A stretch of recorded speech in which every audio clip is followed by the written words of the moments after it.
Hello, friends. Welcome back to our kitchen, and welcome back to another episode of A Bite of Life. Today, we have a subscriber's request.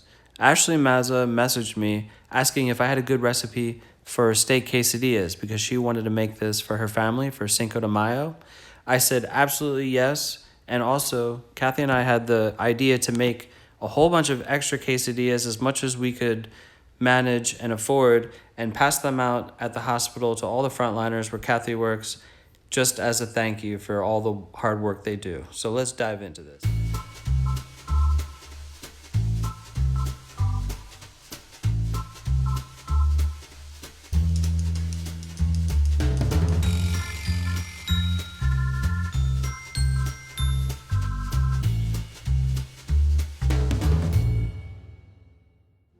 So let's go over what you'll need for this recipe.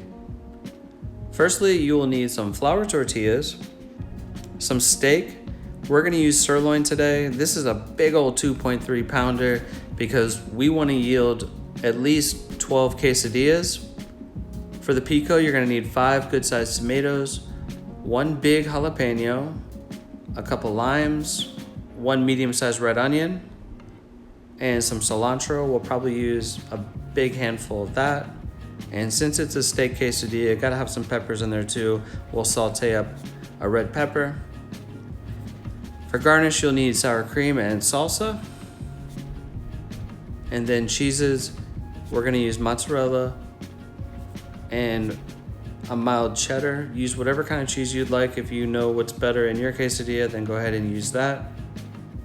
So starting out, we're going to make our pico de gallo. We're going to dice up all 5 of our tomatoes and throw them into a good sized mixing bowl. Then we will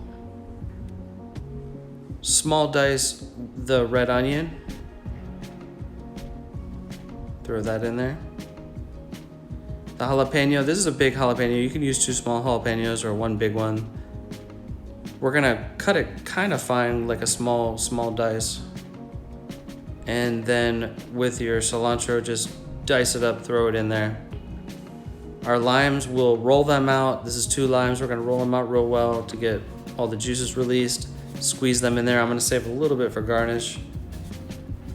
And this is a very important ingredient for pico. Clean up as you go so the wife doesn't get mad. Throw in some kosher salt, some cracked black pepper, some garlic powder, and mix it up, and that's about it. Our pico recipe is pretty easy. Doesn't need sugar or cumin, all that extra crazy stuff, but you can put that in if you'd like. We're cutting up our red pepper into strips, and we're just gonna saute it until soft. Nothing fancy. Just kind of get a little caramelization going there. So for the seasoning of the steak, you can use a fajita seasoning, like a fajita seasoning packet if you'd like. I made my own. It's just garlic, cumin, cayenne, a couple other stuff, some Montreal steak seasoning.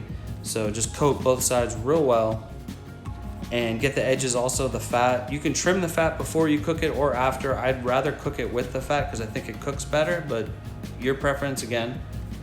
Now I want to have a very hot surface.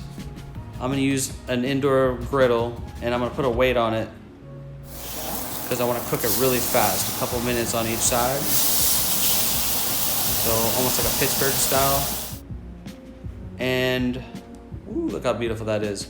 We'll pour a little bit of juices on there and we'll throw some tinfoil on there and let it rest for about 10 minutes just so it rests and the juices redistribute before we cut it.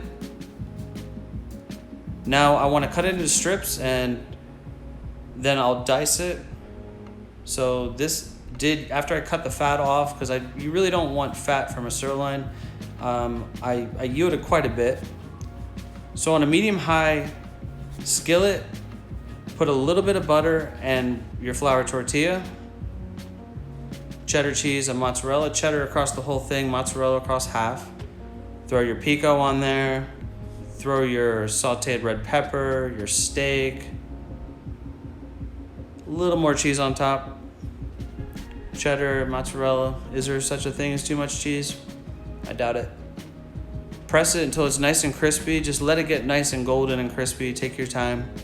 Just get it just to look like that. Then we're gonna cut it into segments. Look how beautiful that is. And we're all set.